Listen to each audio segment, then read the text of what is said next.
कर लो, ब्राह्मण हो, सवर्णों को तो वैसे ही अब नौकरी कम मिलती है, तो कुछ पंडिताई सीख जाओगे तो थोड़ा बहुत पूजा पाठ करवा लोगे, जीवन कट जाएगा आराम से। पिताजी रोज मंत्र सिखाएं, भरत जी सीख सब लें, वेद शास्त्र सब कंठाग्र हो गए, परंतु जब पिताजी कहेंगे बेटा एक श्लोक सुनाओ, तो भरत जी मौन रह जाएं, सुनाए नहीं।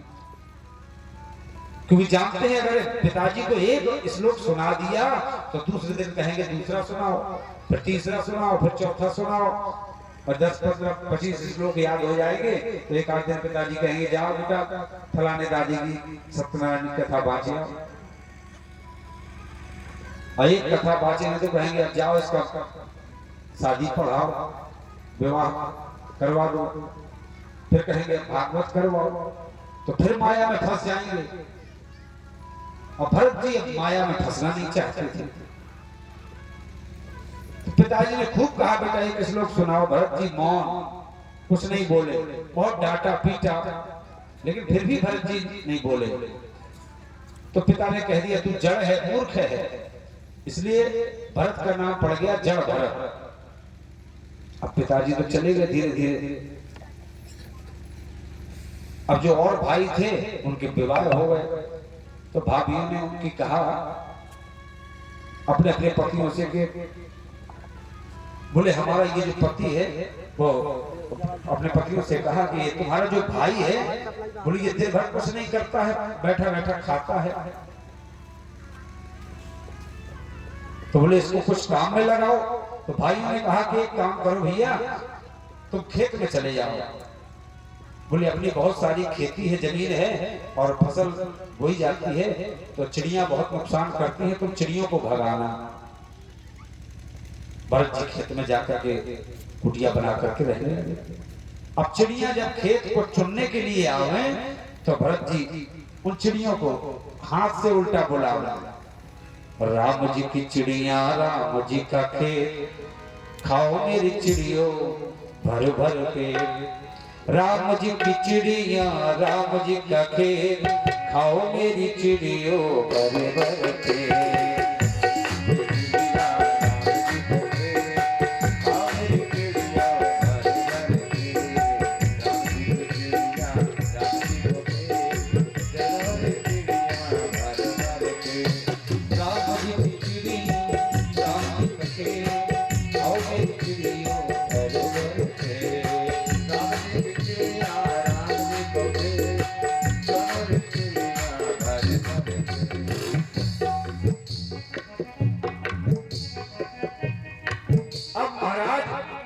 जब फसल कट करके आई तो भरत जी के भाइयों ने देखा कि जितनी फसल प्रत्येक वर्ष निकलती थी उससे कहीं अधिक फसल इस साल निकली।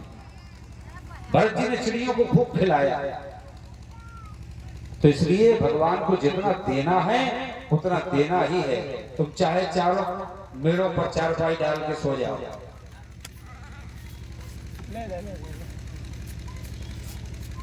क्योंकि सबका भाग्य लगा है, जो जिसके भाग्य में है उसको कोई छीन नहीं सकता, और जिसके भाग्य में नहीं है तो कोई चाहकर के पाकर के भी नहीं उसको रख सकता, वो चला जाएगा।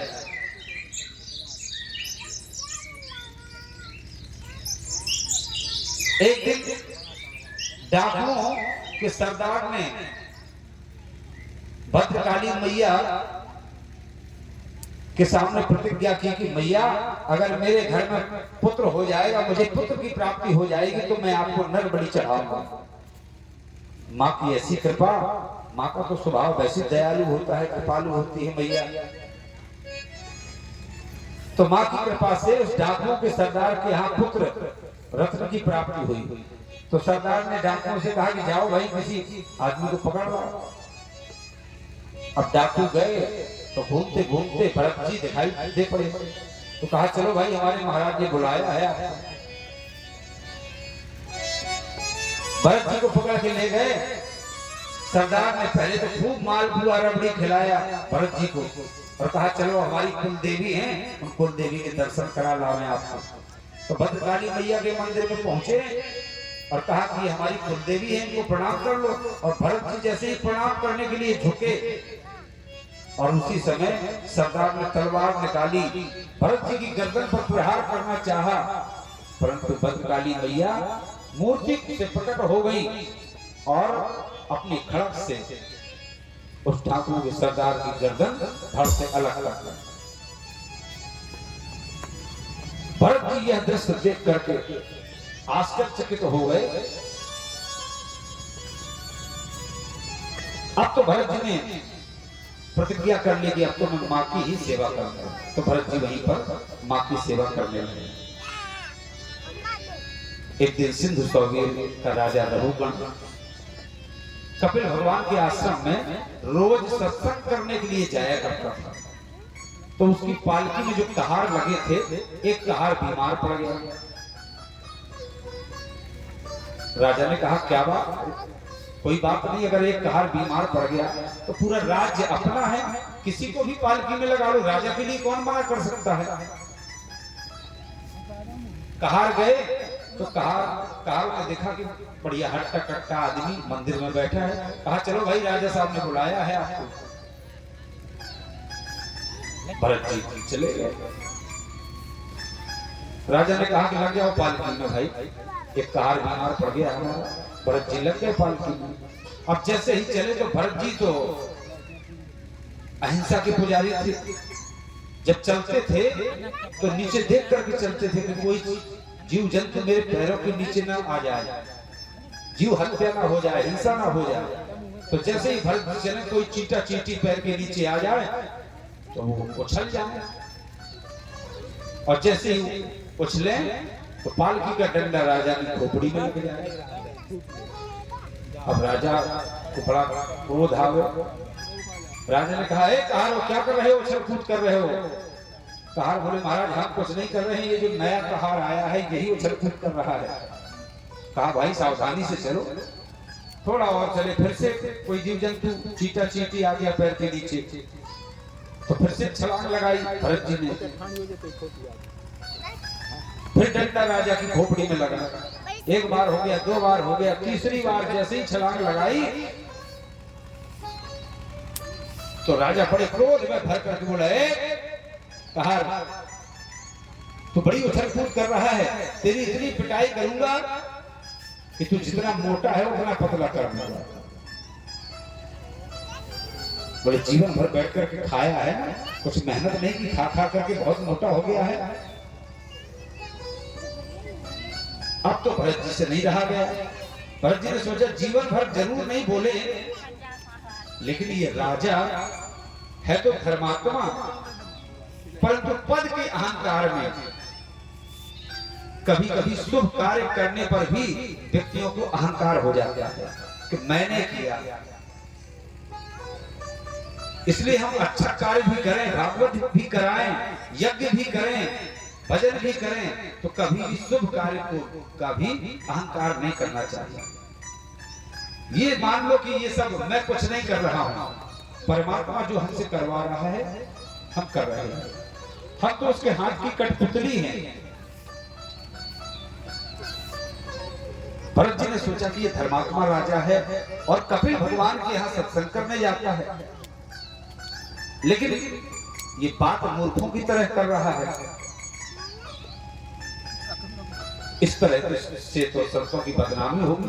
भाई संतों के यहाँ सत्संग करना और मूर्खों जैसा उपदेश करना, तब तो इससे सत्संग भी बदनाम होता है। जैसे कोई व्यक्ति सत्पुरुष के पास रोज बैठे और मांस मदिरा करता हो, किसी शराबी के पास आप रोज बैठे तो लोग आप पर भी शक करने लगेंगे कि ये भी पीता होगा। ऐसा ही बात है। तो बोले अगर कहीं जुआ हो रहा हो, भले ही आप ना खेलें, आप वहां खड़े भर रहे हैं, पुलिस आएगी तो पुलिस तुमको भी पकड़ ले जाएगी। अब तुम कौन सा हो, हम कौन खेलते थे, हम तो खड़े खड़े देख रहे थे। तो भरत जी ने विचार किया कि संतों का संग करता है और बातें उपदेश करता है मूर्खों की तरह। इससे सत्संग भी बदनाम होता है, फिर संतों की महिमा कहाँ रह जाएगी। तो भरत जी ने सोचा कि आज तो हमें बोलना चाहिए। तो भरत जी ने बड़ा सुंदर जवाब दिया। कहा राजन, त्वयोदितं व्यक्तं विप्रलब्धं भर्तु समे स्यात् यदि वीरभारा गन्तुर्यदि स्यादधिगम्य मध्वा पीवेति रासौ नापिदां प्रवादा।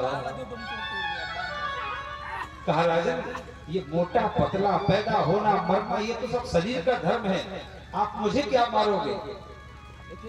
अरे मारोगे तो मेरी पीठ को मारोगे, मेरे हाथ को तोड़ोगे, पैर तोड़ोगे, मुझे थोड़ी मार सकते हो। मुझ आत्मा में कोई भी द्वंद्व घटित नहीं है। जो क्रियाएं हैं ये सब शरीर की हैं, वे आत्मा में थोड़ी होती हैं। जब भरत जी के ऐसे गूढ़ वचनों को सुनकर के राजा का माथा चकरा गया। राजा तुरंत पालकी से नीचे कूद पड़ा और जैसे ही कूदा तो देखा कि भरत जी के कंधे पर यज्ञोपवीत धारण था। चरणों में गिर गया, महाराज जरूर आप कोई ब्राह्मण हैं।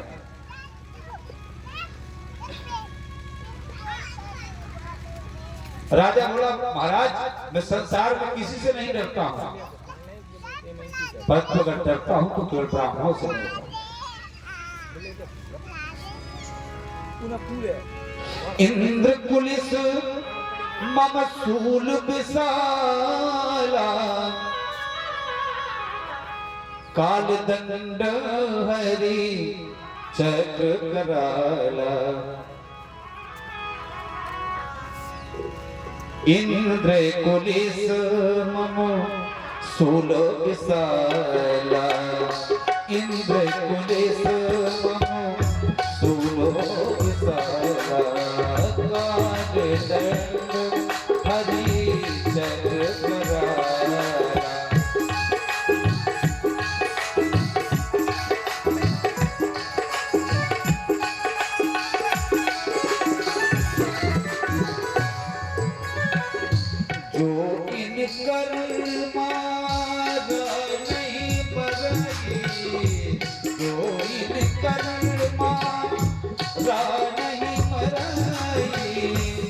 विप्रद्रोह पावक सो जय विप्रद्रोह पावक सो जय।